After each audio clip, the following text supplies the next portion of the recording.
O'zbekiston Respublika tovar xomashyo birjasining UZEX Agro elektron savdo platformasi bilan tanishtirib o'tamiz. Xaridor uchun yo'riqnoma. UZEX Agro yangi elektron savdo platformasi bo'lib, ushbu platforma aholi tomorqalarida fermer va dehqon xo'jaliklari tomonidan yetishtirilgan qishloq xo'jaligi mahsulotlarini ichki va tashqi bozorlarga erkin bozor narxlarida sotishga mo'ljallangan.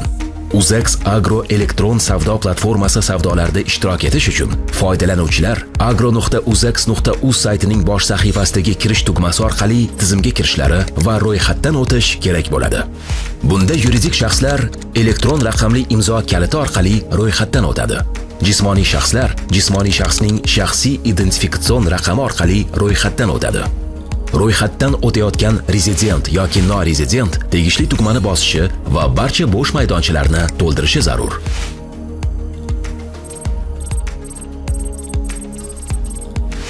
Norezident ro'yxatdan muvaffaqiyatli o'tgandan so'ng o'zining aksept arizasi va davlat ro'yxatdan o'tish guvohnomasini birjaning hisob-kitob kliring palatasining a.umarov_rtsb.uz elektron pochta manziliga yuborishi lozim. Yangi foydalanuvchining shaxsiy kabineti bir ish kuni ichida faollashtiriladi. Ro'yxatdan o'tgandan so'ng foydalanuvchi shaxsiy kabinetga elektron raqamli kalit orqali yoki login parol yordamida kiradi va xaridlarni amalga oshiradi. Kerakli mahsulotni xarid qilish uchun u bosh sahifaga o'tib, filtrdan foydalanadi.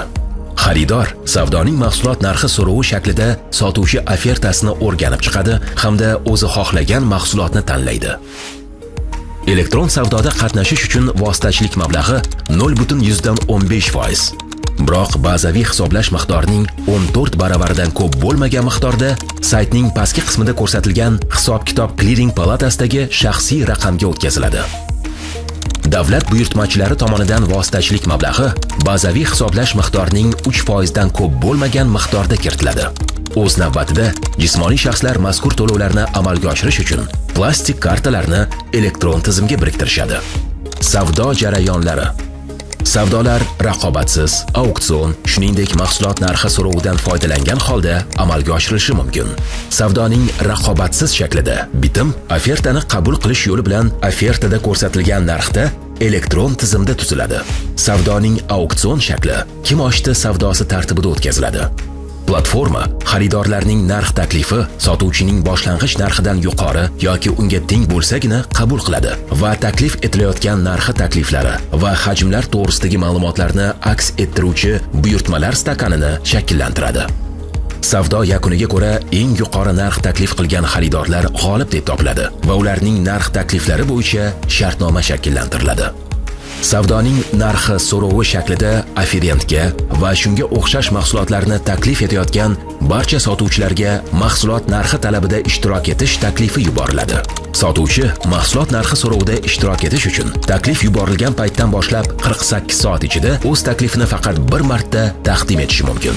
Bunda bitim xaridor tomonidan tanlangan sotuvchining ofertasida ko'rsatilgan shartlarga muvofiq va sotuvchi tomonidan taklif qilingan eng past narxda tuziladi.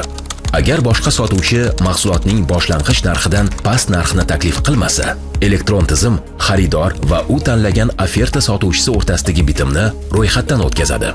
Shartnomani mening shartnomalarimdan topish mumkin. Xaridor tuzilgan shartnoma bo'yicha to'lovlarni to'liq hajmda amalga oshirish uchun ushbu shartnoma elektron tizimda ro'yxatga olingan paytdan boshlab shartnomada belgilangan muddat mobaynida o'zining hisob-kitob kliring palatasidagi hisob varag'iga mablag'larni o'tkazadi. Bunda zaklad shartnoma bo'yicha to'lov summasiga qo'shib hisoblanishi mumkin. Agar xaridor shartnomada belgilangan muddatda to'lovni amalga oshirmasa, uning zaklati bir ish kuni mobaynida sotuvchining hisob-kitob kliring palatasidagi tegishli hisob varag'iga o'tkaziladi. Mahsulotni qabul qilish jarayoni. Xarid qilingan mahsulot bo'yicha to'lovlar amalga oshirilganidan keyin mahsulot xaridor tomonidan qabul qilib olinadi. Bu jarayon quyidagi shakllarda amalga oshirilishi mumkin. Birinchi, xaridor mahsulotni sotuvchi omboridan olib ketadi. Ikkinchi, mahsulotni yuklash birjaning logistika portali orqali amalga oshiriladi. Uchinchi, sotuvchi mahsulotni xaridorga to'g'ridan to'g'ri yetkazib beradi.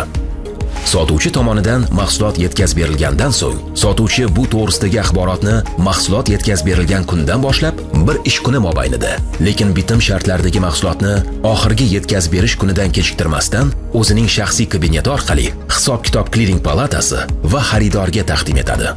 Xaridor bitim bo'yicha mahsulot yetkazib berilganligi to'g'risidagi axborotni olgandan keyin 2 ish kuni mobaynida uni tasdiqlashi yoki rad etishi to'g'risidagi axborotni o'zining shaxsiy kabineti orqali platformaga joylashtirishi shart. Tuzilgan shartnomaga muvofiq mahsulot to'liq hajmda yetkazib berilganligi haqidagi ma'lumotni olinganidan so'ng, elektron tizimda bir ish kuni mobaynida elektron to'lov topshiriqnomasi shakllantiriladi va birjaga xizmat ko'rsatuvchi bankka yuboriladi.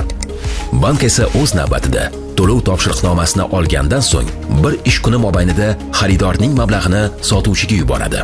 Ushbu operatsiyalar to'liq bajarilganidan so'ng birjada bitim yopiladi va xaridorga zaklad mablag'i agar shartnoma bo'yicha to'lash summasiga qo'shib hisoblanmagan bo'lsa, uning hisob varag'iga qaytaradi. UZEX hamkorlikdagi yutuqlar poydevori.